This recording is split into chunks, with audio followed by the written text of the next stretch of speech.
Aunt Gretchen was a special person. She... What's the point? I can't do this. Of course you can. You were doing just fine. Well, that's because you were here. Tomorrow I'll be out there all alone, staring at my relatives who'll be ready to hoot and snicker at the first crack in my voice. They'll think I'm an idiot. Please, it's family. They know you're an idiot. I just wanted to let you know about my study group. Oh, don't be a fuddy-duddy. I'll be your study buddy. I'm about to embark on one of the great challenges of my scientific career. This work right here is going to change history. I think this is going to be our greatest mission. I don't have time to study. I'll never get into Stanford. I got big plans for you tonight. I got maps, I got charts. I got to see you through this because my credibility is on the line. It's at this point that you'll want to start taking notes. Welcome to the Sitcom Study, the podcast where we contemplate the TV shows we grew up with and search for the truth and wisdom within the tropes and cliches. And Amy, can just focus on me. Don't think about the millions of people out there listening. You can picture me naked if you want to. What is the trope we're talking about this week? We are talking about fear of public speaking. Fear of public speaking. This is a down-the-middle trope. Very sitcom-y. We're going to learn a lot of lessons. I think this is a good lineup because they all sort of conform to this very kind of sitcom-y messaging, but we definitely have a few zigs and zags here. So what's our lineup? What are our shows? In fact, a few bazingas and zags here. Yeah. Our lineup today is Golden Girls, Season 3, Episode 5, Nothing to Fear But Fear Itself. Blossom, Season 2, Episode 17, Losers Win. Herman's Head, Season 2, Episode 12, Feardom of Speech. And Big Bang Theory, Season 3, Episode 18, The Pants Alternative. Yeah. Now, when I ask you at the beginning of the show about your experience with the trope in real life, sometimes I'm kind of asking a little bit on behalf of the listener. I kind of know, maybe more information than I'm letting on. I don't think I've ever asked a question that I know the answer to more than I am right now. Do you suffer from a fear of public speaking, Amy? Absolutely not. Bring on the attention.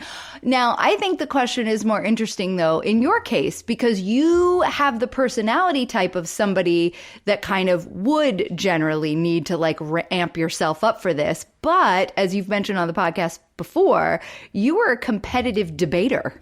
Yes. In high school. So how did you, a very mild-mannered introvert, become the public speaking extraordinaire that you are today, Jay? Yeah, well, what I would say is I'm a little bit of a cliche as well, just a different kind of cliche. I think that there are a lot of famous performers, Jim Henson, Robin Williams, etc., that were famously introverts. And they were more comfortable on stage or on camera or whatever than in everyday situations. And not that I am comparing myself to those legendary people, only in the specific way. Yeah, as you mentioned, I did debate on a national level in high school. I did theater stuff. I've always been doing weird skits and videos. I have always had this thing of being sort of compelled to get up in front of people and do a thing that I have control over, whether it's delivering a speech that I can prepare or even something like debate where there's somebody actively trying to make you look dumb. There's a structure to it. There's an agenda. There's an understanding. And again, a way that you can prepare for it that I find much more comfortable than, say, a dinner with 3 or 4 people where you just have to sit down and, hey, what's the big deal? We're just all going to talk. No problem. We're just all going to hang out and talk and it'll be fun. And for me, that's a lot more intimidating. Yeah. So in a sense, I have sort of the opposite of this where as a generally nervous person, there absolutely have been times like delivering the best man speech at my brother's wedding, or certain times at work, kind of like the characters in some of our episodes, where I had to get up and do a big thing where those situations did weigh on me in the way that anything sort of out of the ordinary would weigh on me. But I also kind of thrive and even kind of seek out those situations because, again, it's for a certain personality type. It's like what we can't do, the impression that we can't make in our normal, like everyday lives. We want to compensate for that with performance. Yeah. In a bigger setting, right? Where it's like you said, you have control over it. Exactly. So what I thought was interesting about all of our characters in all of our episodes was that it didn't stem from just sort of a natural shyness or a natural kind of like introversion. All of it stemmed from a crash and burn situation that they had in their past. So I definitely have had those. And I think the yips that come from the crash and burn situation are harder to get over than just kind of, having a natural shyness. Have you ever had a crash and burn?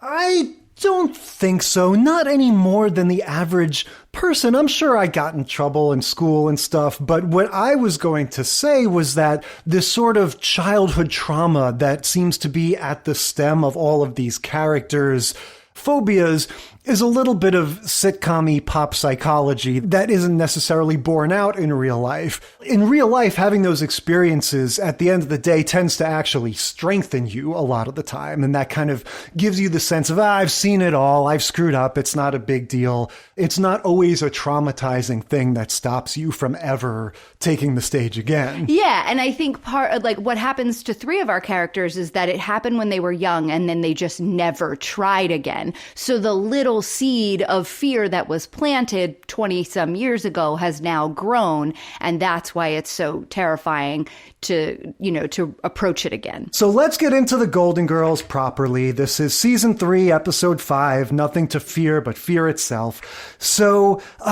Golden Girls is pretty familiar ground at this point. We've covered it twice, although one of it was the bullshit empty nest backdoor pilot that they were which hardly was really not them at all. Yep. Yeah, but I do see a pattern already established, which is we often begin with Sophia having some sort of project, right? I remember the last time it began with Sophia looking at her big book of like, so you want to be a magician. And she was like getting ready for the talent show. She was trying to come up with a talent. So throughout the episode, she kept doing different talents. She's always preparing for some sort of thing. They're always the senior center that she doesn't want to go live at. Yeah, they're always kind of shoving her off to a B or C story. And so it's like she gets her own little comic strip scene. And in this case, she's entering a cooking contest. Right. So Dorothy says something like, you finally perfected your non-rolling meatball, right? Yes, but it wasn't. It was lasagna. Yeah, she's working on lasagna. I don't know. I just kind of noticed that in both of the episodes we've seen, Sophia is pretty ineffectual in the story. So they always kind of bookend it with a little project she has. She is there for the little funny moments to kind of weave in and out. So if we happen to have a really serious section, then Sophia can come in with her next attempt at, veal parmesan or something, and we can have some funny little digs coming from her. Yeah, exactly. But the main story is going to be Rose. She's upset. She comes in crying because her aunt died, but she hated her aunt. The problem is that it's her tradition in her family that the oldest niece has to eulogize somebody when they die. That makes so much sense. And so she has to speak at the funeral. Right. This aunt that she has that lives in Fort Lauderdale, but is going to be buried in Bermuda where she loved to vacation. So this, again, matches our Cold War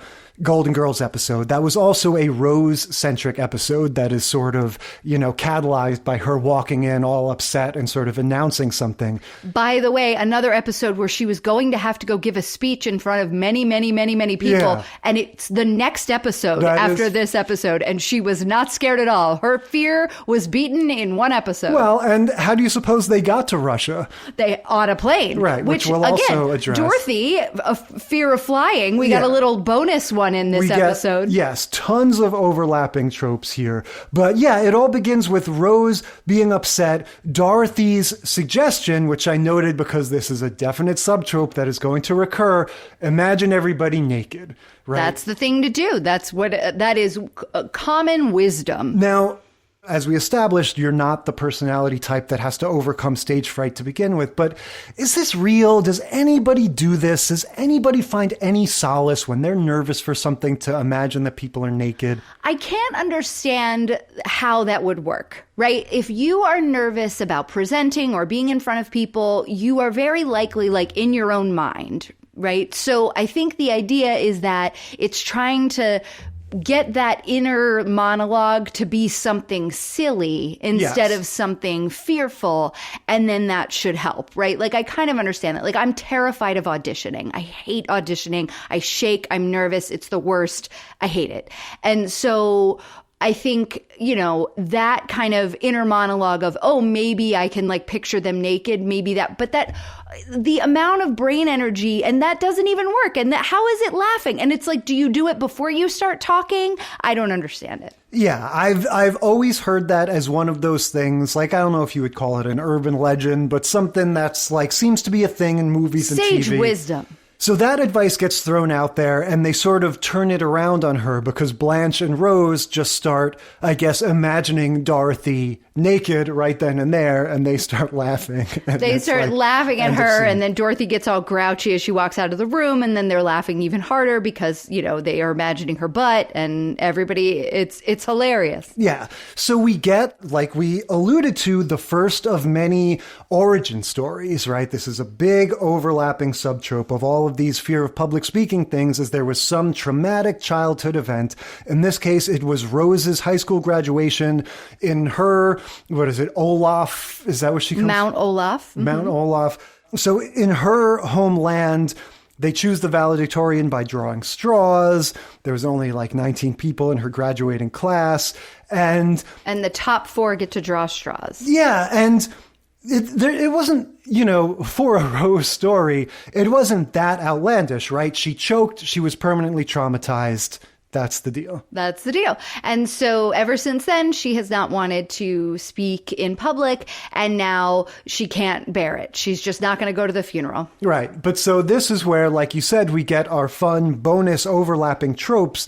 Each of the Golden Girls, except Sophia, I guess, have their own personal phobia. So Dorothy's next suggestion after the naked thing is, she says, try therapy. That's what I did to get over my fear of flying. That's right. And then Blanche chimes in and says, oh, and I have this recurring dream.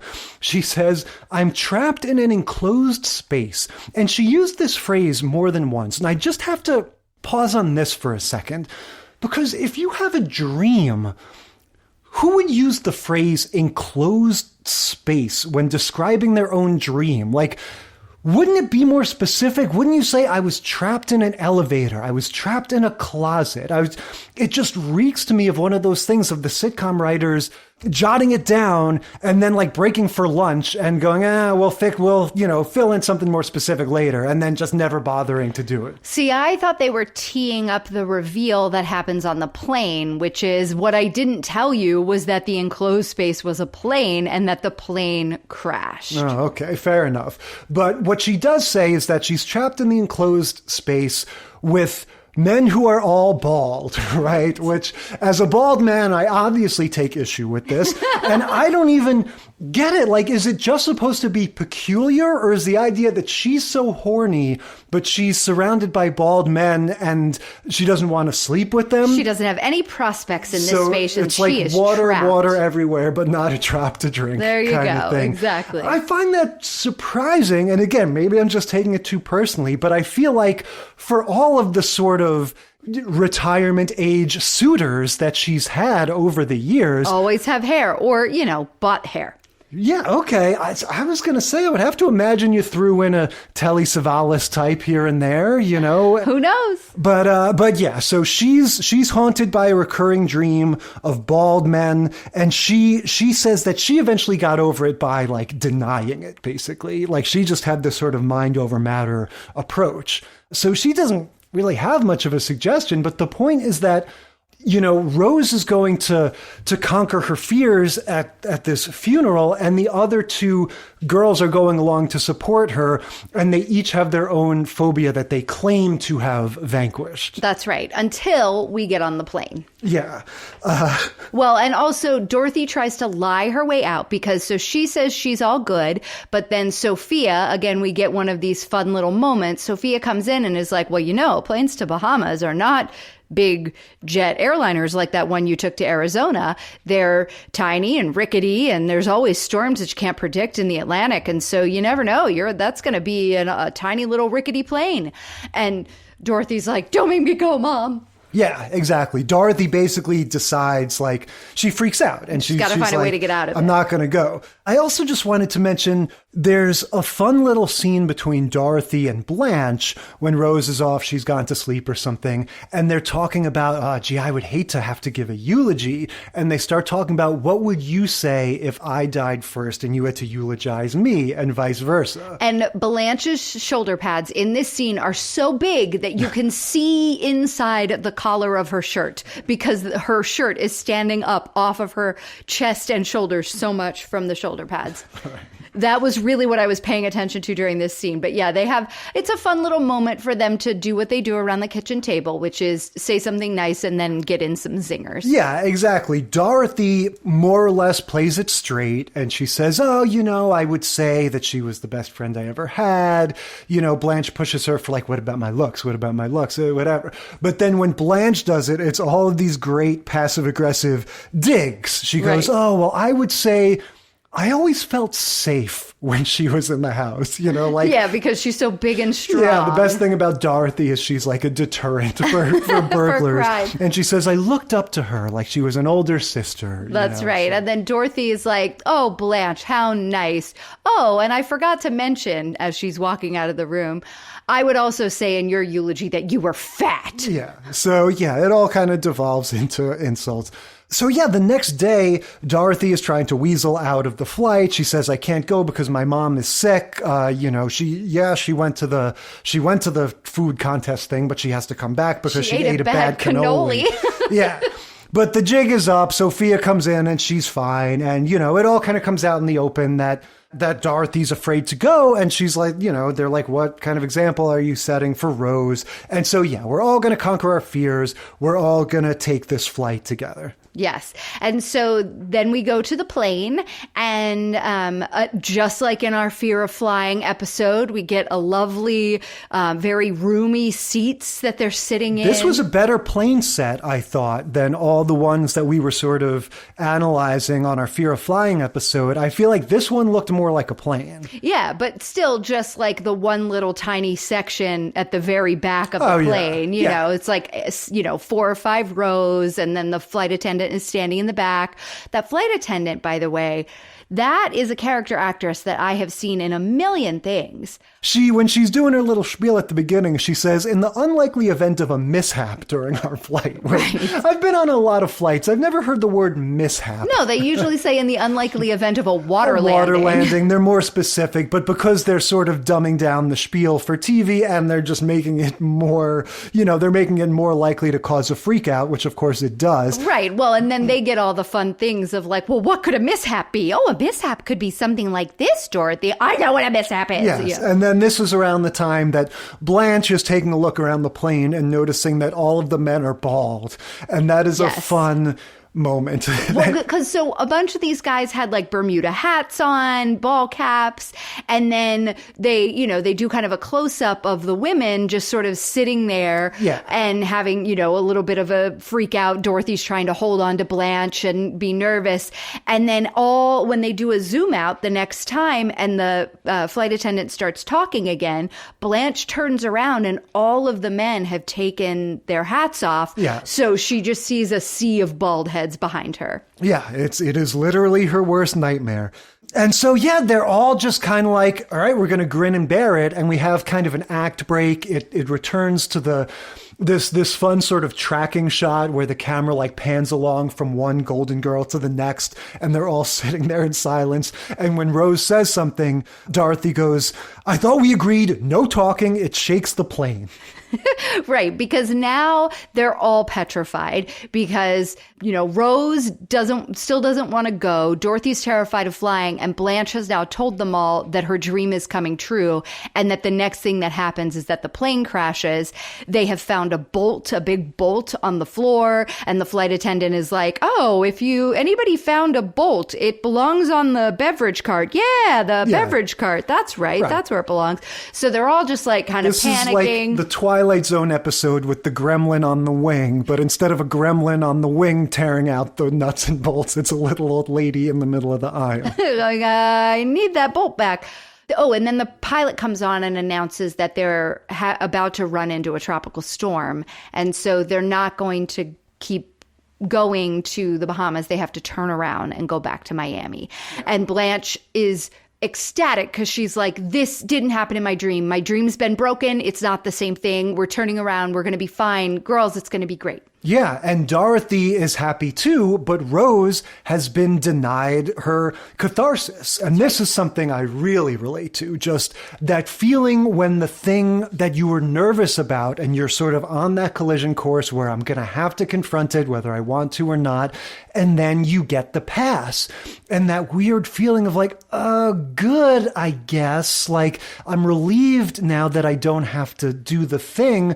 But then you kind of realize it's that cognitive dissonance of knowing like, oh, but if I had forced myself to confront it, then I would be feeling this amazing, unfettered relief instead of this kind of crappy relief of having to back down. So they point her in the direction of the flight attendant's PA little speaker thing and say, "Well, give your eulogy now." Yeah. And she does. Yeah, and so she does, similar to the thing we're going to see with Herman and some of these other characters. She kind of gets up and like you see her sort of get into her groove.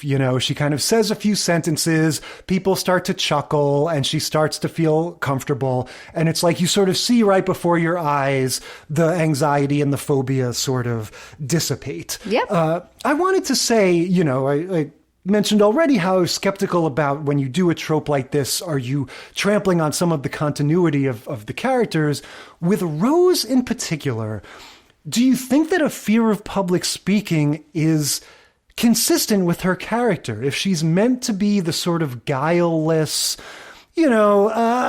simpleton is maybe a little harsh, but, she's daffy. We talked about how it's a difference, but a variation on her Mary Tyler Moore character, who was an on-air personality herself. Would somebody with this sort of fun, daffy, personality who doesn't seem particularly anxious in general, is this a little consistent to sort of slap this fear onto her? I think she's really the only one of the four that it works for, right? Because you've got Blanche, who is very much presentational. She's been presented in a debutante ball. And it's not going to be Blanche. It doesn't fit her personality. You have Dorothy, who is a teacher, so doesn't have a fear of public speaking because that was her whole career. And then you have Sophia, who suffers no fools at any time, anywhere. She's not afraid of anything. So there's the only one that's left is Blanche, is Rose. And I think it kind of does work.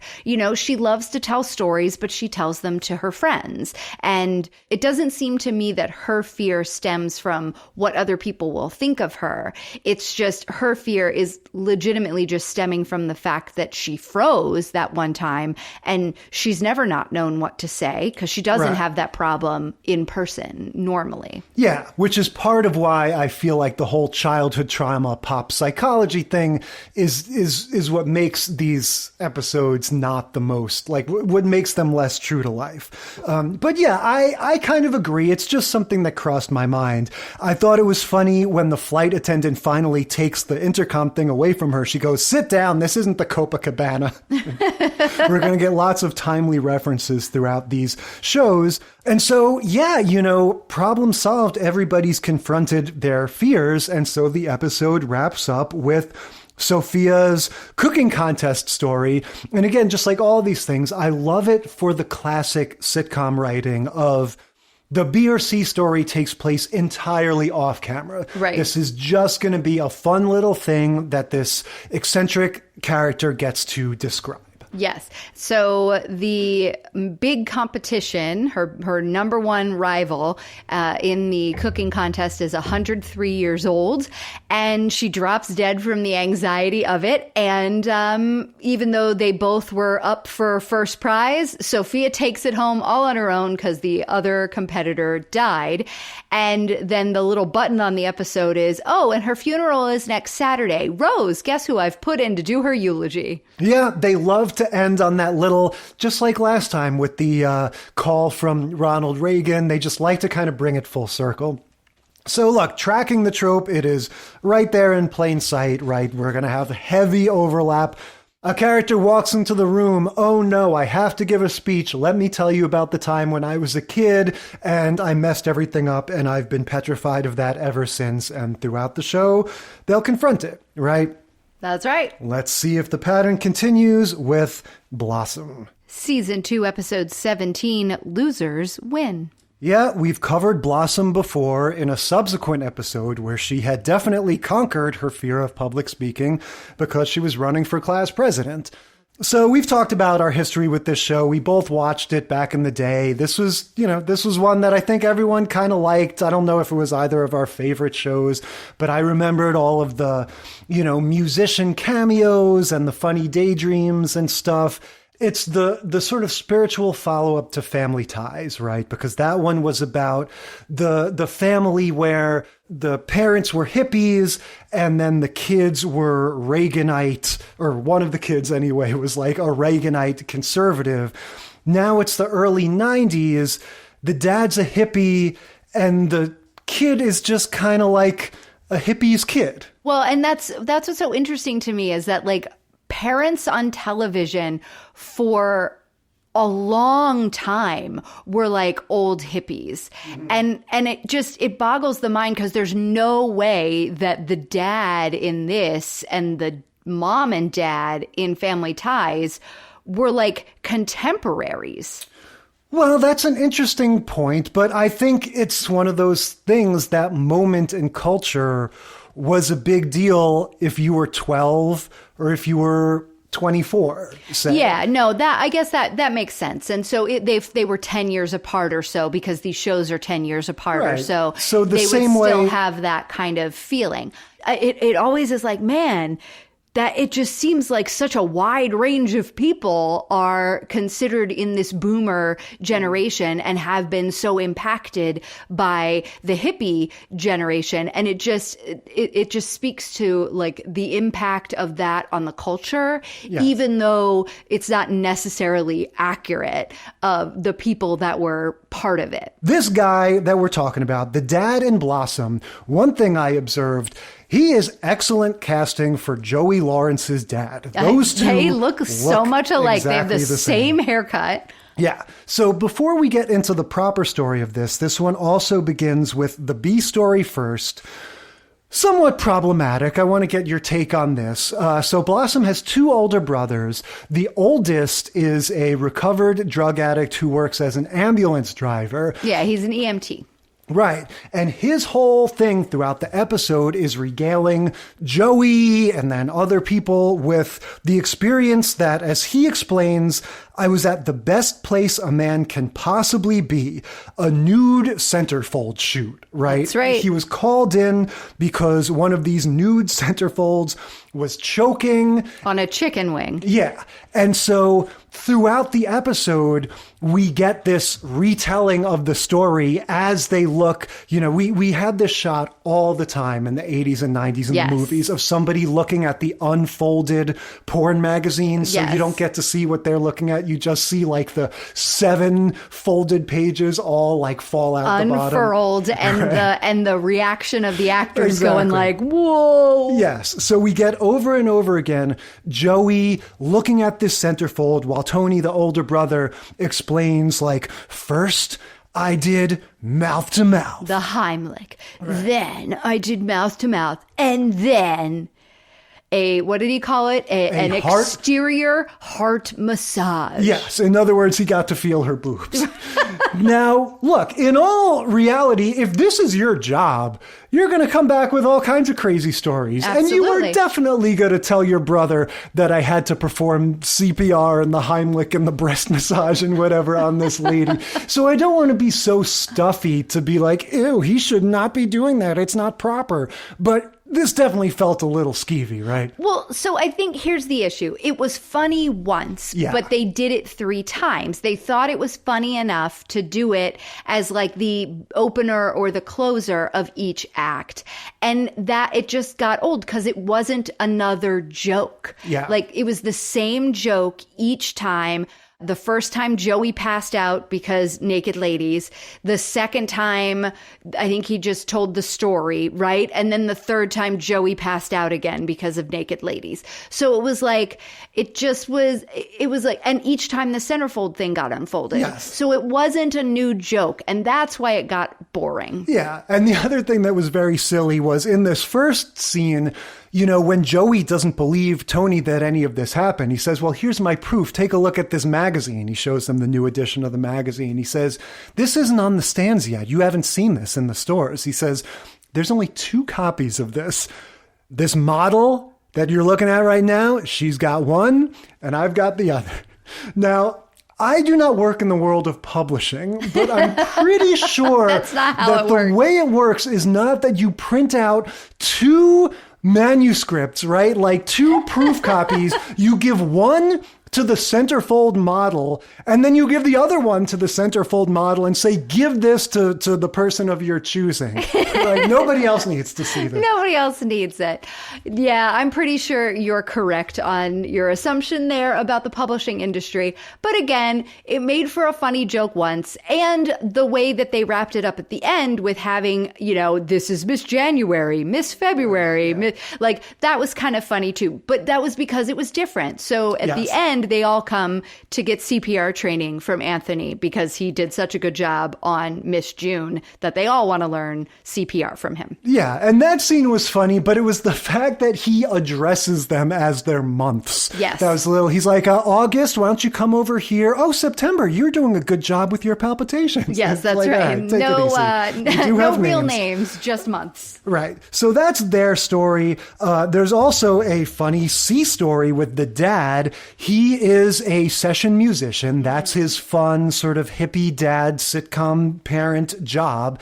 And so his sort cool dad is more his thing. Right. And so his sort of assignment for the week is he's playing on a Paula Abdul album. And again, Blossom, very hip show. We talk about this with Family Matters. There were some shows in the 90s that are like, every episode we need to have a mention of a popular music act. We need to refer to TV shows and movies, either ones that we like or ones that we're going to diss. We need to really tap into that. Like, we need to have a stance on pop culture. Yeah, well, they, like, a big part of the show was that it was cool. Yeah, exactly. And so, the dad is going to be in the Paula Abdul music video, but he has to learn to dance because, again, I also have never worked in the music video field, but I'm pretty sure you don't say sight unseen, hey, you session musicians, let's have you be dancers in the music video also. Just figure it out. Just learn how to dance. Be here next Thursday when we shoot the video. Right. No, in fact, what they would do is they would have dancers pretending to play instruments and get up and do the actual dances, which is what I thought was going to, like, come out of this at the end after he kept falling and, you know, whatever. I thought we were going to get a little wrap up of that story of like, oh no, I got it wrong. There are dancers playing me. I just had to go in and record. That's what I thought too. It's like, are they going to at least have a shred of realism and say that he was mistaken in thinking he would have to dance? Right. The other fun, the sort of 1-2 punch we get of timely references is while he's explaining that he's going to be in the music video, he says, I'll get more exposure than Pee Wee Herman. Right? He says that, and then we also get the another reference. Last time we watched Blossom, we got a reference to George Bush vomiting on the premier or the president of China, and they say it again this time. Yeah, the Emperor of Japan. Yes. They say it couldn't have gone worse if I had puked on the Emperor of Japan. Exactly. So yeah, lots of straight from the headlines stuff. If you're too young to remember what the Pee Wee Herman thing is all about, listen to our Paul Rubens guest stars episode. But yeah, Blossom, her issue is she got kicked out of the drama club because she froze up during the Hamlet soliloquy. Right. It's like at the beginning of the semester and they've signed up for new electives and she signed up for a drama class / drama club and you have to audition to get in. And so she was like, well, I prepared the to be or not to be speech from Hamlet and I got as far as to be or not and I forgot the second to be. Yeah. Similar thing, I'm afraid to speak in front of more than a few people. This one's a little easier to swallow because she's younger, so it makes sense that this hasn't necessarily come up yet. I have some issues with her examples of how this is going to limit her in life. She says, I can't be a doctor, I can't be a lawyer, I definitely can't be an Indian chief, I guess I'll be a mime or a lighthouse keeper, right? Again, a very 1992 sentence. I feel like, Indian chief, is that just because that's a leader of some kind? Yeah, I think so, yeah. That kind of seemed to come out of left field. She also mentioned she can't be a teacher. Yeah, and mimes, I feel like, was another thing we loved to pile on in the 90s. What was that movie where they beat up mimes? Shakes the Clown? I think there's more than one. I feel like the 90s was big on like, hey, what about mimes, everybody? Aren't they dumb? Huh? Are they horrible? Don't they come from French culture? We hate the French. Let's beat them up. Yeah. So she's resigned herself to be a mime or a lighthouse keeper, and we get a fantasy here, a sort of surreal fantasy daydream, very similar to our Saved by the Bell type fantasy daydreams, but without the pink fuzzy border that they put on those. So her big thing is that she's never going to be able to advocate for all of the causes that she cares about. So in her daydream sort of fantasy, she is standing up at the UN and she is giving this amazing speech and they're all cheering for her.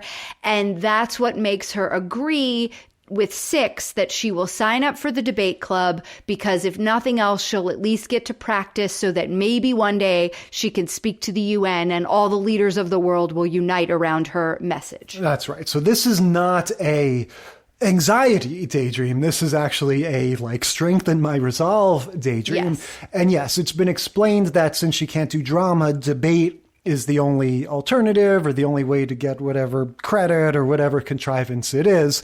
So yeah, she resolves to join the debate team. Throughout all of this, we're getting little quickie scenes of the dad practicing the dance moves. And as a Paula Abdul fan, I recognized some of the moves from Cold Hearted.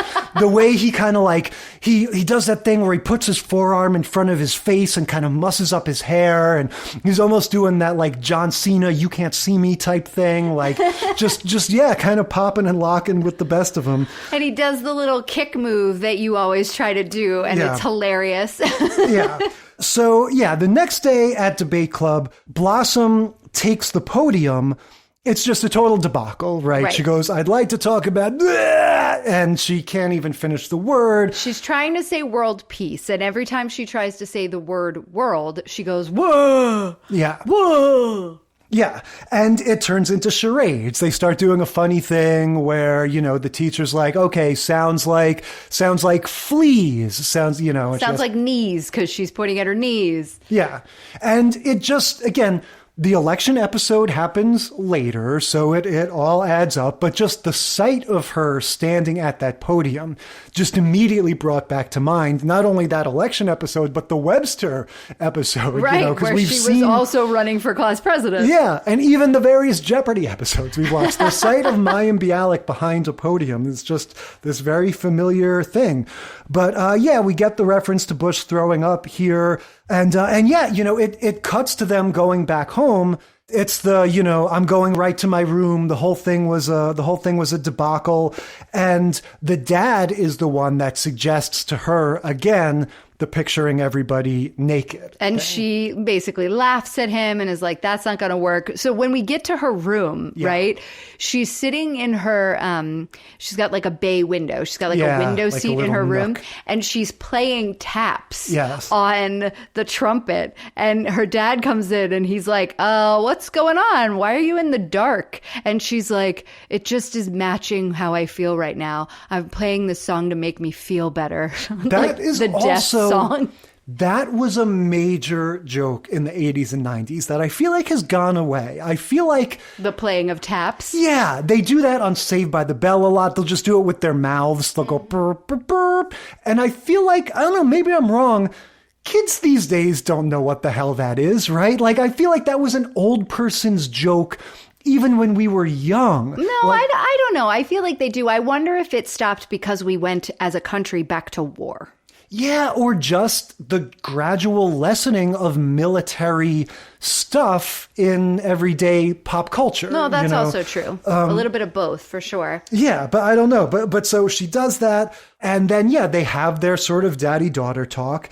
And he tells her, like, just like with the Golden Girls and everybody else, you got to face your fears. You got to face your fears. And she she talks him down. Like, she has an answer for every good dad, get back on the horse kind of a piece of advice he gives. And he finally just says, you know what? You're right. And goes to leave. And she's like, reverse psychology isn't going to work. And he's like, you're right. And she's like, But she does go back to the debate club. Right, because reverse psychology did work. Yeah. She didn't like the fact that her dad was giving up on her. Yeah. And that's what spurred her on to try again. Like, wait a minute, I can be down on myself, but if my dad doesn't even believe me, this is awful. No, I can do this. Yeah. So you mentioned before that I did debate in high school. And so I'm sure there are all kinds of different speech and debate activities. I did this thing called policy debate, which was this very sort of weird, intense activity. And we would travel all over the place and we had to talk really fast and do all this research in periodicals and journals and stuff. And it was one topic over the entire year that you started researching the previous summer and you got more and more into it. And so when I would have to explain this to people, and I would have to explain what it isn't, what I would say is like, just definitely sort of let go of your image of like an after school club where everybody gets together and talks about whether cats are better than dogs. Right. Right. The way that Debate Club is presented in Blossom is exactly the image that I tried to dispel people of what high school debate was really like. Or your high school Right. debate. So maybe there are debate clubs like this, Yes. but this was not at all what I did. It is literally like, okay, you make the case for cats, you make the case for dogs, and it's just so silly. Well, there's those, it's the Oxford style debate. That's Okay. what you didn't do. Like that podcast or the show that's on NPR that I tried to get you to listen to for years, Intelligence Squared, that's the style of debate. It's Oxford style debate, but that's not at all what you did. Exactly. But Blossom is doing the cats and dogs thing, and it is funny.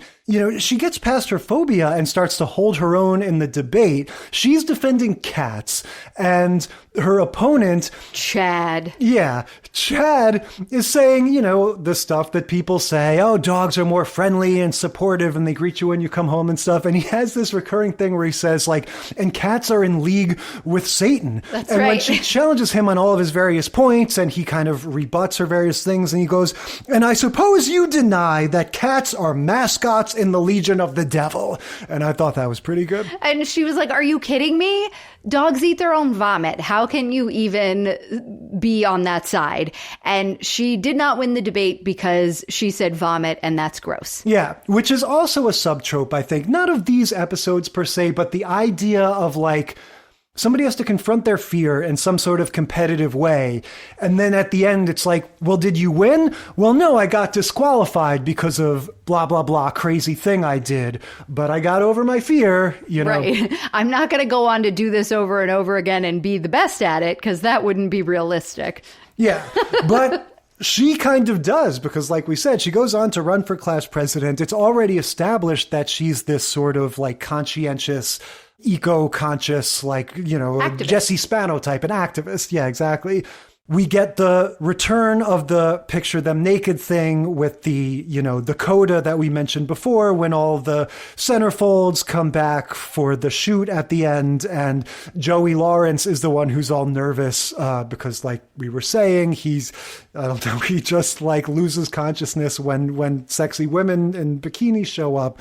So Tony tells him it helps if you picture them naked.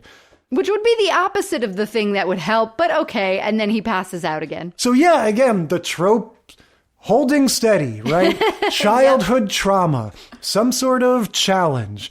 You confront it in a sort of sideways way, right? And we always have to get the funny moment of the picturing them naked. Yeah, exactly. Always. That's never the solution that actually works, but it's always sort of thrown in the mix as a possibility. Right. Moving on to Herman's head. Season 2, episode 12, Feardom of Speech. Yeah. So I won't ask your experience with Herman's head because I know for a fact you have seen each and every episode, as we have personally. We have had the Herman experience together as part of our personal TGIF. This was one of my nostalgia picks. This was a show that I grew up with. It was only on for a handful of years, but that was key time for me. This was probably, I would guess, 90 to 93, something like that. Yep. Right when I was, would have been 10, 11, 12, 13, something like that. This was contemporaneous with the beginning of The Simpsons on Fox, so it shared a lot of the same cast. It was contemporaneous with Married with Children, so it shared that raucous, sort of pushing the standards sensibility, but it had this gimmick of, if you've ever seen the Pixar movie Inside Out, it's a similar thing. Portions of the sitcom are going to take place inside Herman's head. We're going to have people representing his intellect, his anxiety, his lust, and his compassion. And it was, sort of a high concept thing that I really ate up as a kid, and I watched this religiously, and it made a huge impression on me. It obviously hasn't made a huge impression on the world because it's not on any of the streaming services. It's hard to track down. You have to go to YouTube to watch it. You hear it brought up as kind of a punchline once in a while, and there's a lot that doesn't age well, as we'll get into, but I always have a sort of soft spot for Herman's head. Yeah. Thoughts? You just represented it accurately. It was one that I remembered, when you first brought it up and said, hey, I think I might want to have this as the next nostalgia pick after Charles went away. I was like, yeah, I kind of vaguely remember that. I remember the concept, right? Like that was the thing to me that was so interesting about this show. But it was on Fox, as we've talked about on the podcast, that it was on Fox during that time that I wasn't allowed to watch Fox. My parents didn't like The Simpsons. They didn't like Bart Simpson. He was a bad influence. So I didn't get to watch Fox. And so I had not seen a lot of it until we revisited it a few years ago. And look, there's a lot of funny in it and there's a lot of groan in it. It doesn't have the thing that Married with Children had. Married with Children was highly rated, right? Like Married with Children kind of soared in certain ways. Whereas in this certain show, ways, but it was polarizing. It was definitely polarizing, but in terms of like being able to stay on the air, it was able. This show was not. It was like chronically low rated. It just couldn't figure out who Herman was. He's kind of a wet rag the first season. He's William Ragsdale. He is. He's kind of a wet rag the first season, and then he sort of like tries to get a little edgier as time goes on. And the issue is that even though he is a three-dimensional character because we can see inside his head, all of the people around him are very one-dimensional. And so there just isn't anything to kind of grab onto in terms of an ensemble show. I think you and I have talked about how if they had been able to kind of tap in to the people inside the head, inside of his head, and done even more of the interactions there instead of just making them funny cut to bits, then it would have been an amazing show. Yes, I think there are two overarching mistakes, I would say, that they made with the execution of the show. The first one is, just like you said, the people inside his mind representing his different aspects of his personality, should be involved in the decision making, in confronting all of these sitcom-y issues and scenarios he has to deal with, and all of the angst that plays out in one's mind. And they do occasionally do that. And we'll see an example of that, I think, in this episode. But more often than not, they're the peanut gallery. And they're therefore, exactly like you said, something happens in the real world with Herman and his coworkers. And then you cut to them for a funny reaction or a funny costume bit or whatever. And they just don't take advantage of the possibilities that that premise really should afford you. The second thing is, for whatever reason, they decided to make this pretty much exclusively a workplace sitcom, right? You could have taken that idea of Herman's head, we're seeing inside the guy's mind, and applied that to any scenario. They decided to have it entirely take place in this research room in this publishing company, which makes it a fairly interesting workplace comedy. And we'll talk about their, how they use the research aspect for their humor. But that gives them such a specific focus. Right. And all of the stories have to involve these coworkers of his, and there's no family stuff, there's dating stuff, but it's just that choice of setting and of cast of characters is a little odd. Yeah. And I think the episodes where it's the most interesting is where it starts to flex a little, right? Yeah. Where we get the characters from the office kind of, intruding or impeding into Herman's kind of day-to-day life that's away from the office. But yeah, apparently one of the writers works on 9 to 5.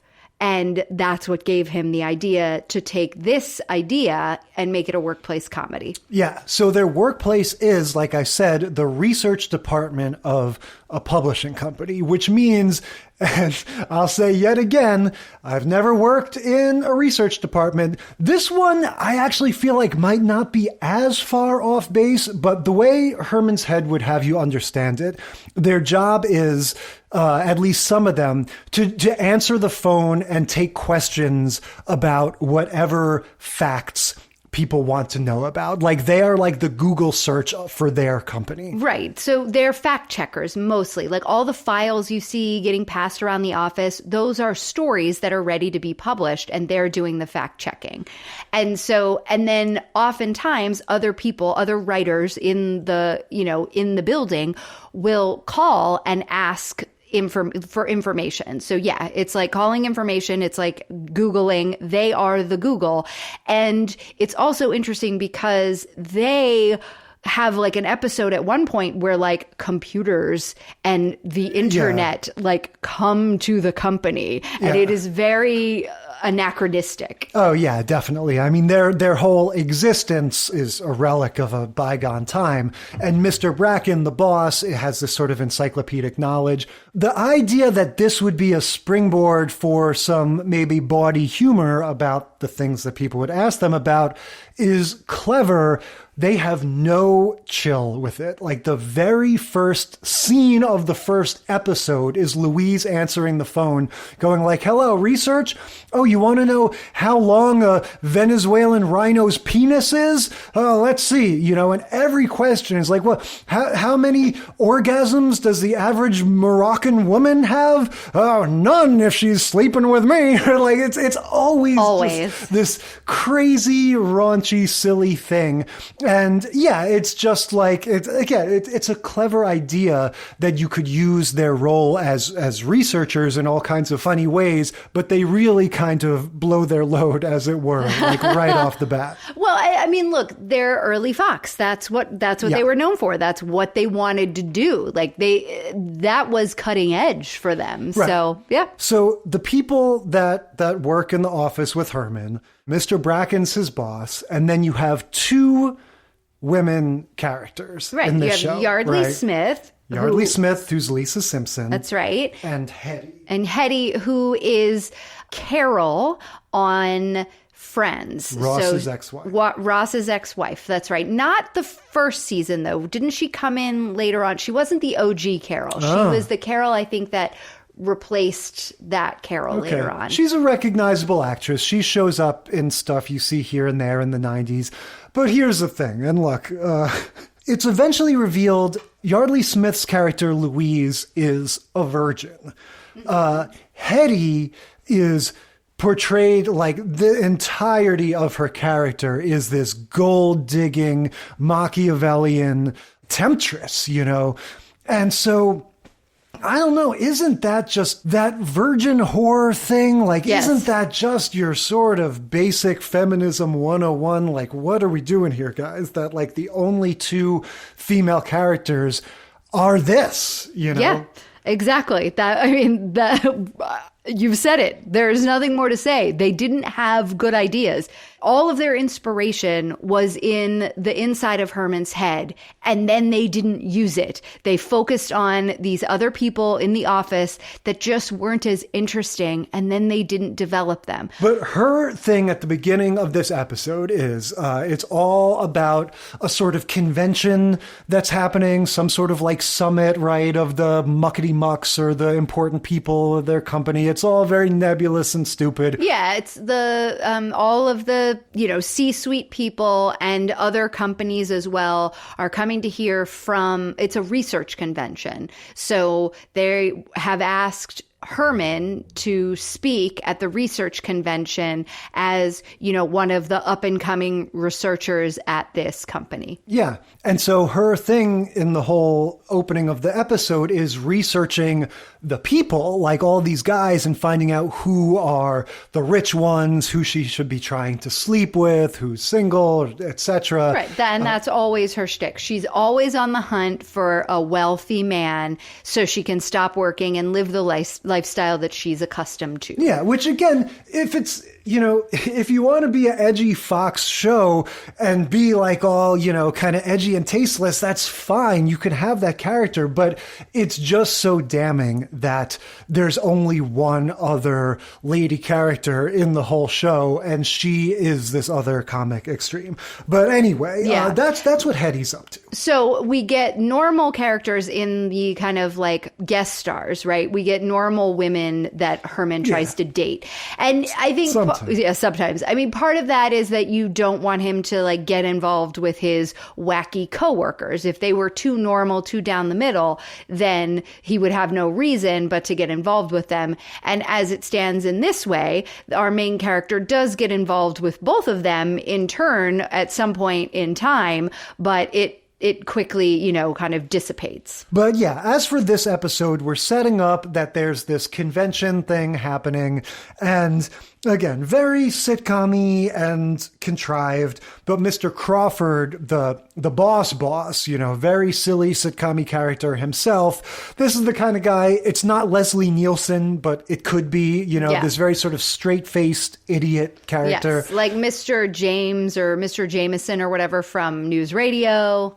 Yeah, exactly. The Stephen Root character. Yes. So he has sort of appointed Herman to speak for no reason. Like, this is another one of these things, like, I did have experiences having to, we called it, and I hate this phrase, lunch and learn, right? Ugh. Where, somebody from each department would get up and give a presentation while the rest of the company lunched and learned. And, I remember it weighed on me when I had to do it. So, of course, this kind of thing happens, giving a presentation, at work. But there is something particularly sort of random and, again, just that quickie sitcom writing where they don't bother to flesh out, like, oh, there's some specific project that he's involved in. It's just like, oh, no, Herman, give us a speech on the nature of research. Yeah, we're going to get it done in 22 minutes. So we've got to have a silly little idea. And then the whole rest of the episode was going to be spent, dealing with the fear of giving this speech. Yeah. Another childhood trauma. Yes, right? He peed his pants in front of the class when he tried to give a presentation when he was a little kid. Yeah. Now, this is a strength of Herman's head, I think. When they do flashbacks, they do it like a play where they stay in the little set because the brain people sort of they have their own set that's just this sort of generic, like shabby chic sort of like area. Yeah, it's like a rec room that has all of these different random pieces of memorabilia. Right. It's almost like a TGI Fridays, like exactly, waiting like a area Bennigan's from throughout Herman's life. So there's like an Ohio State thing, and there's little signs on the wall of stuff. There's a torn up old chair, just all these little mementos of things from throughout his life. Right. So when they have something like a flashback, a dream sequence, a fantasy, they'll do it like a little play where they'll have the little kid of him sort of come out and kind of stand a little bit off to the side of them, maybe put the spotlight on him. And so, we see little boy Herman. And that's the story. Like you said, I don't think it's any more specific than he had to get up and speak at school one time and he peed in his pants, and he's been phobic ever since. He's always been nervous about getting up in front of people ever since then, so he's avoided it. One of the ways that we do get the four brain people really contributing in this episode, this is one of the very rare episodes of Herman's Head where there is something happening with the brain people that is interesting to watch. So when fear or anxiety hears that this is going to happen, that he's going to have to give this speech, the intellect is like, no, we're doing this. And the lust is like, wait a minute, why do we have to do this? And then the woman who is helping organize the event is very good looking. So intellect tells lust, hey, that woman is interested in us. We will go and flirt with her once we have done this speech, but you have to help me keep anxiety under control. And then Louise is also having a problem. And so sympathy, compassion, whatever she is, sensitivity, that's the role. She's sensitivity. So sensitivity is like, I want to help Louise. And intellect is like, look, if you help me keep anxiety under control, then we will go and help Louise. But we have to get our speech ready. We have to keep anxiety under control, and then we will help Louise, and we will sleep with the other woman, and we will do all the things you guys want to do. Are you with me? And so you've got the three of them kind of banding together against anxiety to sort of keep him in check. While anxiety runs away and hides in the brain, so they can't find him. And we get to hear this whole thing about, like, what happens when he does this? We've got to root him out because he'll pop up at any time, and it'll be right when we're trying to give our speech, or it'll be right when we're trying to get with the woman, and we can't have him be hiding like this. And so they don their cowboy outfits and start riding off into the sunset to try to root out anxiety wherever he is in the brain. And that's cool. What a great use of them, right? Yeah, no, I agree. That is exactly why we have Herman's Head, and they do a good job of using them to show, like, this is the way your emotions interact with each other and sort of overwhelm each other at different times. And we should say, in case you haven't seen this, it's four characters, like we said, in his mind. His lust is kind of like a John Belushi type, like this sort of ribald, fat, wild guy who's He's always played horny. by the guy who plays Santa from Home Alone. Yeah. Intellect is kind of like a Frasier or Niles guy, the sort of snooty, mid-Atlantic accent type with glasses. And then the sensitivity is a woman, which, you've got the sort of 90s, have a feminine side, right. So did you notice when sensitivity gets on the horse, she rides side saddle? I did not. The other two, sure, mime putting their leg over the horse and like riding off, and she goes and just hitches. She just goes ooh and hitches up the one leg and rides side saddle. I thought that was cute touch. Yeah, and then anxiety is like a little nebbishy guy. Yep. But anyway, the Western thing is fun. They've got wanted posters for the anxiety character. They have to track him down, and they have that sort of vaudevillian aspect to it. And I think that is part of why, looking back on it, why I like Herman's Head, maybe, because it sort of reclaims some of that theatrical stuff that we talk about, really liking about the old-timey sitcoms. And you sort of lose that as they get more realistic. And so this gimmick of the characters inside his mind, you get these silly costumes and stuff like that. So, back in the real world, Herman has to give his speech. Crawford, the boss, introduces him saying he's the son of poor dirt farmers from the foothills of Georgia, right? And none of that is true. It's just more of his sort of, like the guy, he's like got shrapnel in his head kind of characterization. Well, so, I mean, the setup is Herman tells Mr. Bracken, who is supposed to introduce him, just don't oversell me. I don't want people's expectations to be too high.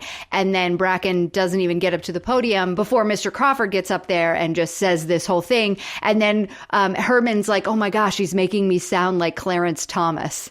Another of our timely references. Oh, yeah. Well, speaking of the timely references, just a moment earlier, someone says, Mr. Crawford speaks very highly of you. And Herman says, well, Mr. Crawford also speaks highly of the Ernest movies. So, again, those who live in glass houses, guys, like the Herman's Head writing team should not be making dispersions against the Ernest movies. But, yeah, he takes the stage and he has a very Blossom-esque panic attack, right? Similar sort of like he gets a sentence or two in. He doesn't quite have the same but he goes, I can't do this, and marches off. Yeah, he runs out and everyone's like, oh my gosh. And then the next scene, cut to commercial, next scene, it's the next day. We're back in the office setting and everyone is like, oh, Herman, yeah, it was pretty bad, but that's okay. And Mr. Bracken's like, you always have a job here. You can work in research for the next 30 years if you want. Don't you worry. And of course, Herman's big aspiration in life is to get out of research and be a writer. So he's like, oh, great, thanks. And is all downhearted. And Louise has conquered her fear and she gets a date with the guy that she's been worried about whether or not he likes her.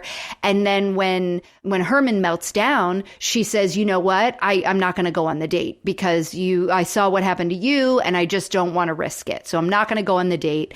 And then Jay comes in, his friend Jay, played by Hank Azaria, comes in and is like, hey, that was pretty rough. And he's like, yeah, I know. Well, I heard you're going to have to give the speech again. Yes, which is another, that's what makes it too sitcom-y to me. Like this idea of oh, we need to gather up all the CEOs again to give this speech. Why? Again, well, it's the second day of the convention. So yeah, we didn't hit your spot the first time. So don't you worry. You're going to get a chance again tomorrow.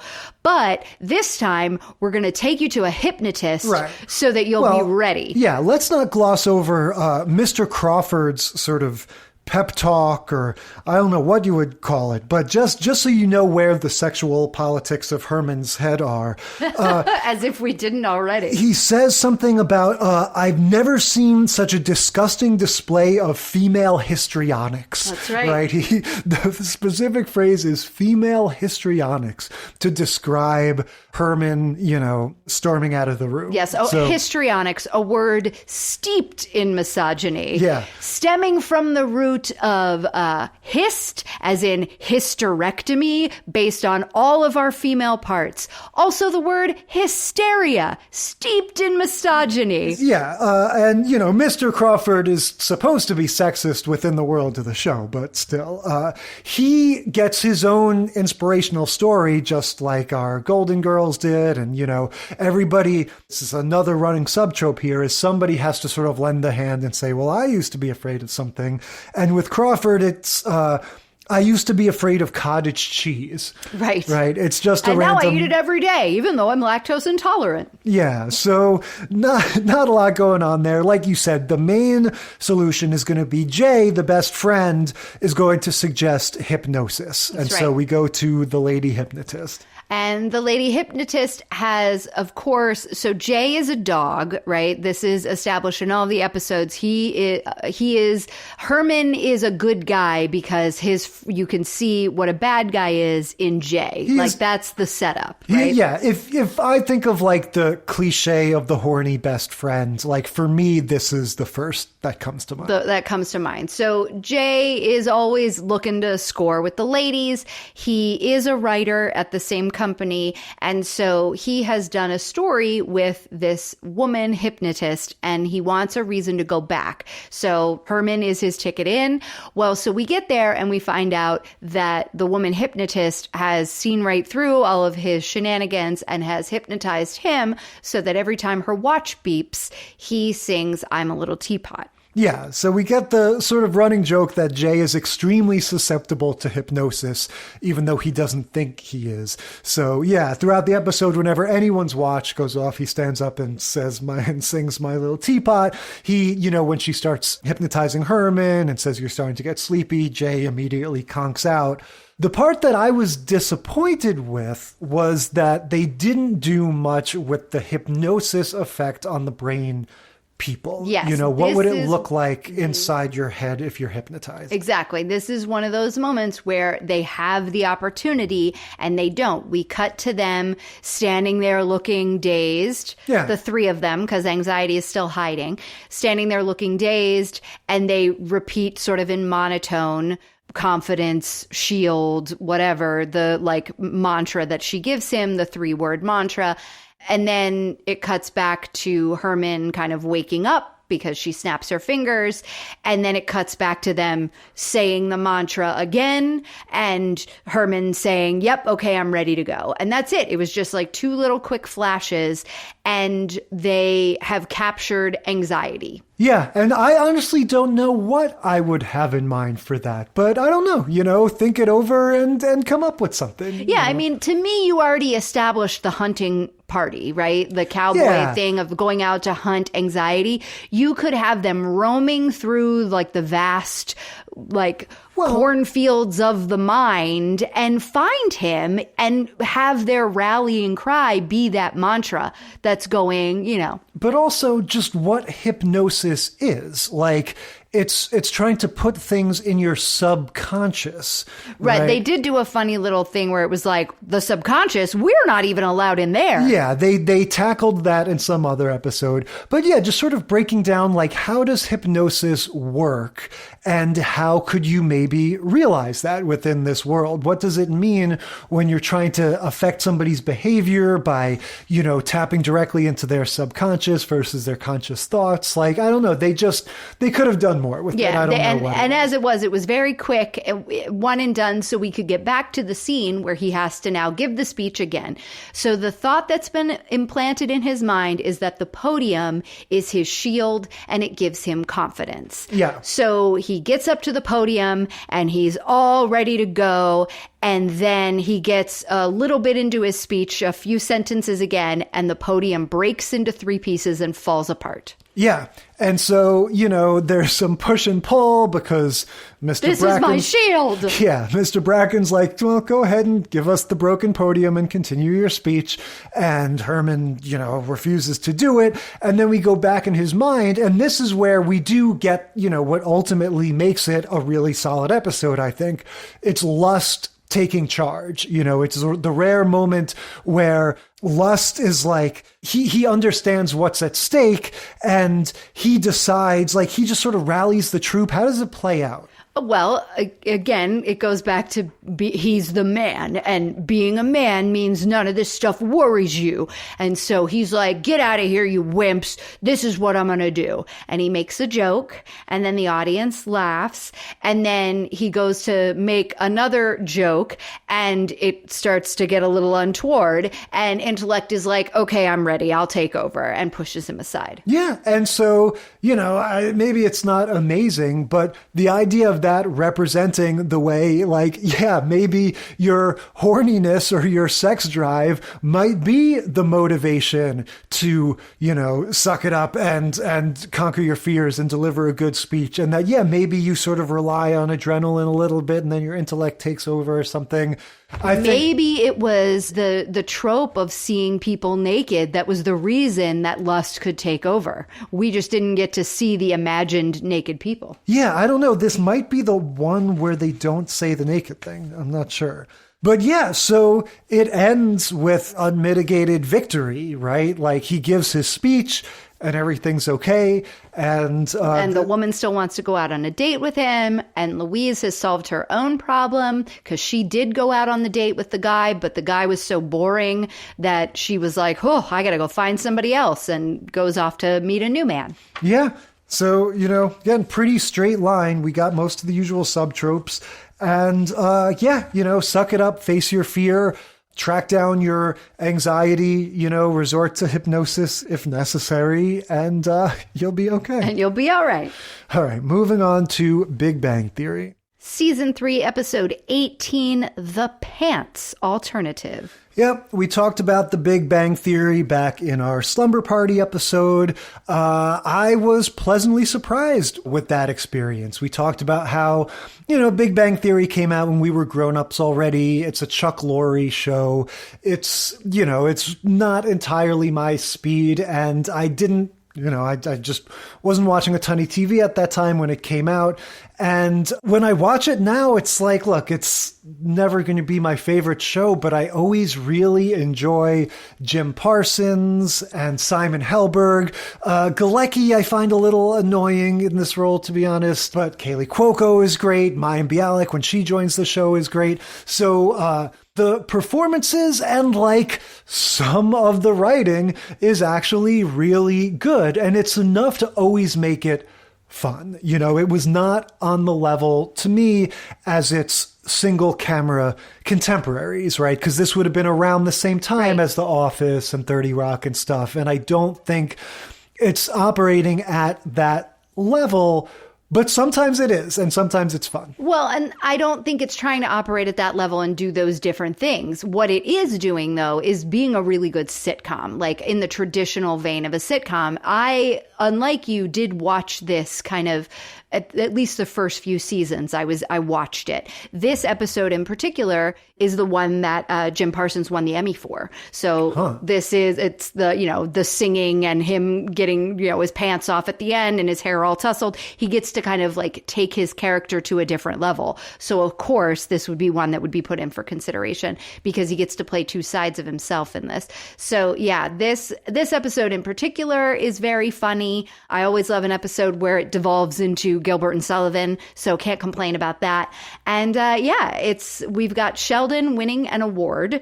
The award is, I think, the Chancellor's Award. Okay, for best scientist at the school or something? Yeah, something, within their field or whatever. Right. Well, it's all the scientists that are up for it because he, at the awards banquet, is making fun of the geologists and all the others. So he believes that he should have won this award for the last however many years it's been given that he's been at the university. And he is pleasantly surprised when he's like, haha, I finally won. They finally came to their senses. And then realizes that in order to receive the award, he has to give a speech. Yeah. And so the gang rallies together to say, here's how we're going to help you overcome your childhood trauma. Yeah, they find this out while they're sitting around watching a 3D DVD, right? I just wanted to point out before we, go deep into the story, there is just like all these other episodes, there is a lot of time capsule-y stuff going on here. In the very first scene, they're talking all about Avatar, which is, ironically, it's very time capsule-y for 2010, but the new Avatar is still coming out because James Cameron takes a decade between each movie, so it's actually still relevant. They're talking about the J.J. Abrams Star Trek reboot, and they're watching, a 3D DVD with the crappy glasses. And all of this is just very 2009, 2010. Yeah, for sure. So they're sitting around watching this DVD when he gets the call saying, in order to accept this award, you have to give a live speech. And when he, sort of hangs up the phone and explains to them that it's a dilemma because he's afraid to speak in front of crowds, Howard has a great delivery where he says, you give speeches all the time. What you can't do is shut up. And Sheldon explains, well, it's all about the size of the crowd. So they ask him, how big does the crowd have to be for you to get nervous? And he says, 36 adults or 70 children. Yeah, enough that could trample me. Yeah. And that size is 36 adults or 70 children. And that's going to become a running joke throughout the episode where when he's annoying, somebody will say, like, where's 70 children when you need them? Right. Howard also has another really good delivery later in the episode when they stage the intervention and they say, here's how we're all going to help you. Each of them says, Penny is like, I'm going to take you shopping and we're going to get you a nice suit so you feel really confident. And Leonard is like, I'm going to give you a therapy session because, I've been in therapy for forever and that's going to help you conquer your childhood fear. Koothrappali is like, I'm going to help you with some like yoga meditations. And Sheldon goes, okay, Howard, well, what are you going to give me? And Howard is like, I do not care about your problems. Yeah, no, I like his character in that way in general because he's the variation on the nerd that doesn't give a shit. Like he actually has some backbone. But yeah, the thing you're talking about, them all sort of donating one asset, is the way they explain it to him is that they're going to be like the X-Men and he's going to be Professor Xavier. Right. And he says, well, the X-Men are so named because of Xavier, so since I'm Sheldon Cooper, you need to be my seaman. And that becomes a running joke. And then everyone's like, that's a bad name. Yeah. Yeah. So then we get each of the vignettes of the characters doing the thing that they said they would do.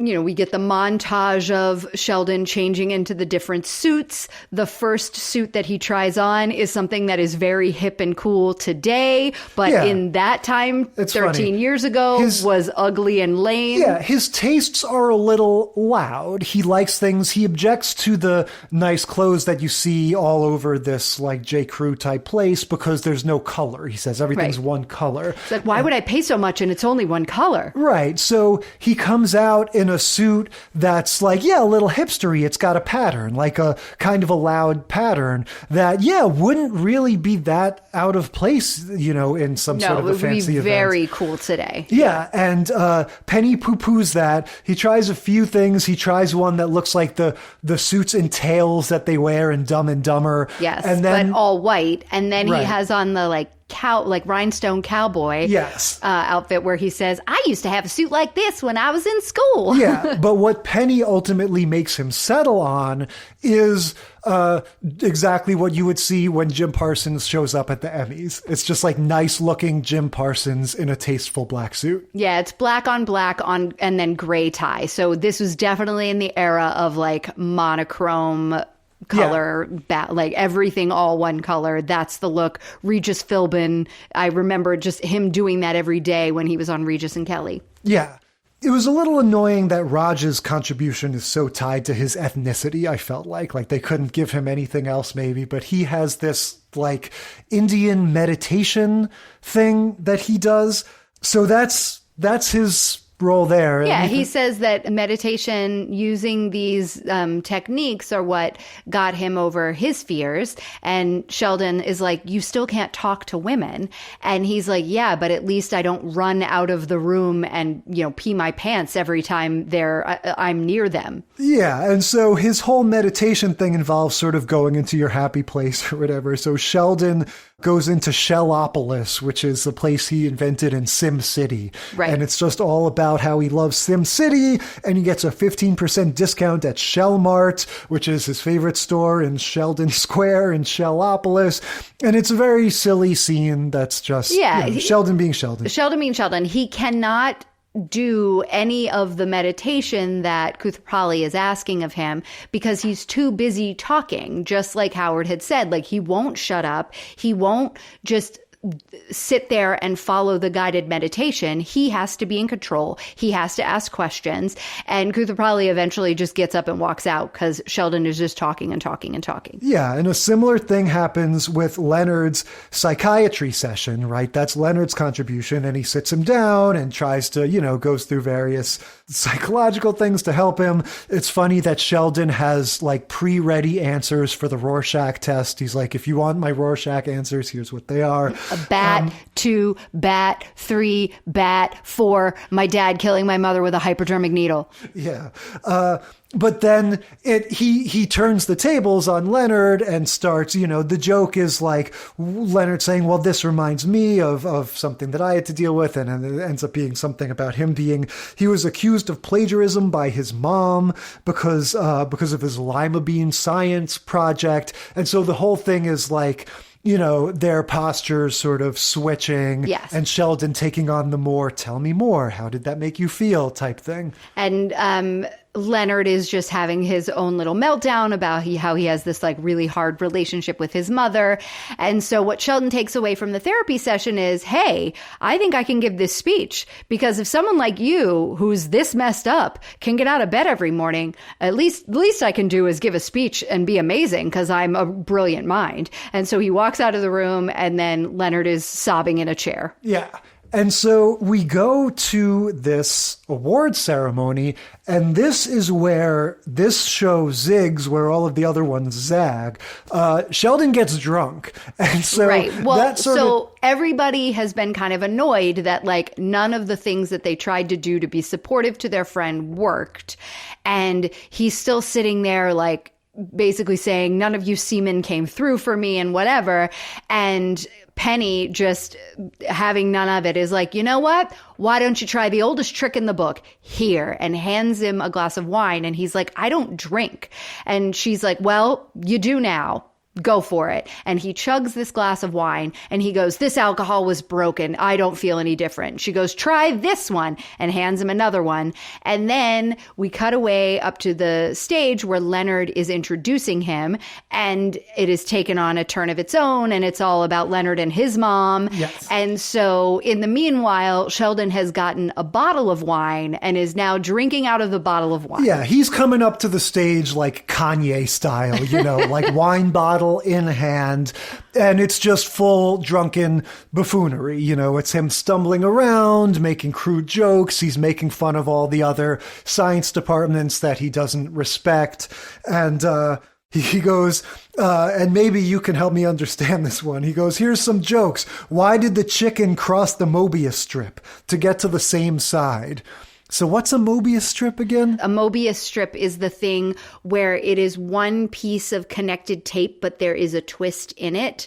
And so it's all one side because of the way it twists. So if you were to like run your fingers along, it would look like your fingers switched sides, but they really didn't. All right. So that's part of that Big Bang Theory sort of show Bible, I feel like, is that even if the show is like actually a little dumb overall, they're always going to give you a few things that are like, this is smart person stuff, so you can learn. So we get the sort of like ... on the drunken speech, right? We see it's going downhill and we sort of fade out and we go to the next morning where Sheldon is very hungover. We get to see him hungover, presumably for the first time in his life, right? So he comes in and he goes like, might you two be able to answer some questions about the events of the previous evening? Because he can't remember. And so Penny and Leonard are like, oh, sure, but you should just go watch it. And he's like, what do you mean? And he's like, oh, it's on YouTube. And he's like, don't worry about searching. It's already teed up. And they're just drinking their coffee and giggling because they have already seen it, obviously. Yeah. And so he watches the tape and it's more, is there anything special in the tape or it's just more craziness? It's just, well, it's devolved, right? So he comes out from the bedroom in his suit jacket, tie, and shirt, but no pants. That's how he comes out from the bedroom, right? So we see in the video how he got to that state, which is he takes his pants off on the stage while he is explaining the physics theory of how you can potentially be in two places at once. Right. He's like, my pants could not possibly go over my head because my body is in the way, but through fourth dimensional spatial reasoning or something like that. And and so he takes off his pants. And he does. And that's the end of the episode. We all get to laugh at Sheldon having a full-on meltdown. So it's sort of like the subtrope I said in Blossom, where it's like, well, I didn't win the thing because I was disqualified, but I did conquer my fear, even if it was in sort of a sideways way. But this one, it's really a sideways way, because just not to get preachy about it, but conquering your fear with alcohol is not conquering your fear.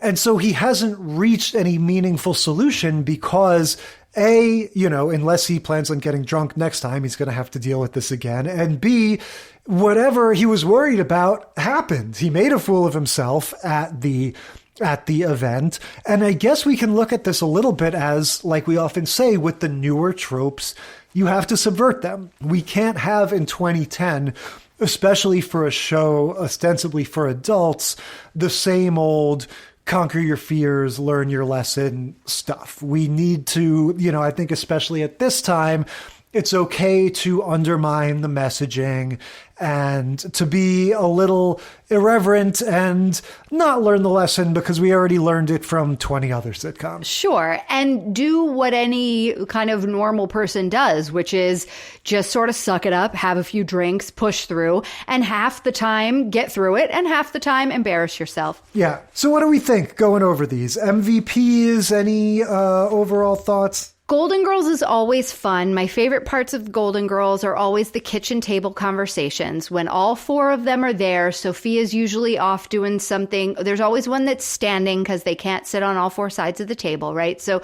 Sophia's like moving around the kitchen, lobbing zingers into the conversation. Rose, Blanche, and Dorothy are at their respective seats, and Rose tells one of her silly stories, and they all are like, do we have to listen to this? Oh, no. Everybody's kind of like insulting each other, but in a loving kind of way. I love those moments. Favorite Golden Girls moments are those kitchen table moments. And when they have a cheesecake, even better. So I will always have a soft spot in my heart because of that. But in terms of like the funniest, like minute by minute, every single scene, every act, really good all the way through, it's got to be The Big Bang Theory. Yeah, I think this was a pretty solid lineup. I don't think there were any bad ones. None of these were boring or unfunny. The Golden Girls was good for all the reasons you said. I feel like Blossom, this wasn't the best example of that show because I feel like Blossom at its best are the ones where, for better or worse, they're kind of taking on the hot button issues. Yes. And it's Blossom has to decide whether to lose her virginity or this or that or drugs or drinking and stuff. And this one was a little more down the middle, whereas Herman's Head, I think this was a very good example of that show. Right. And so for me, as a Herman's Head, the fact that, it's taken us this long to get to it, and we sort of lucked into one that was actually a really above average example of it, for me, that was the sort of joy of this lineup. Yeah, for the nostalgia reasons, for sure. But also because in terms of dealing with this fear of public speaking thing, that episode did as good a job as any of these of playing that out in his mind. And so it was just a good match of trope to show. Yeah, I think you're exactly right because it was an internal conflict. So often in that show, they are taking on external conflicts. And for Blossom, this being an internal conflict that wasn't having to do with a coming of age story, that's why that one suffered. I think, like you said, it's not as a shining example of when Blossom is really good. In terms of the A story being bang on, all the way through, just laugh, laugh, laugh. Every beat hits, and there's something funny in every scene. Big Bang. Yeah, these were good. All right, so much for conquering our fear of public speaking. What are we publicly speaking about next week? Next week, we're breaking up. Cheers, Season 3, Episodes 21 and 22, I'll Be Seeing You, Parts 1 and 2. Friends, Season 3, Episodes 15 and 16, the one where Ross and Rachel take a break, and the one with the morning after. The Office, Season 3, Episode 8, The Merger, and New Girl. Season 3, Episode 20, Mars Landing. Yep, that's next week, and until then, we will consider this segment of the sitcom study concluded.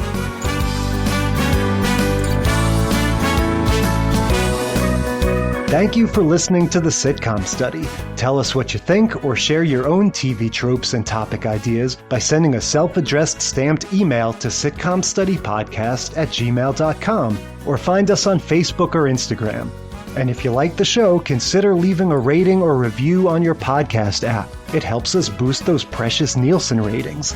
The Sitcom Study is recorded in front of a live studio dog.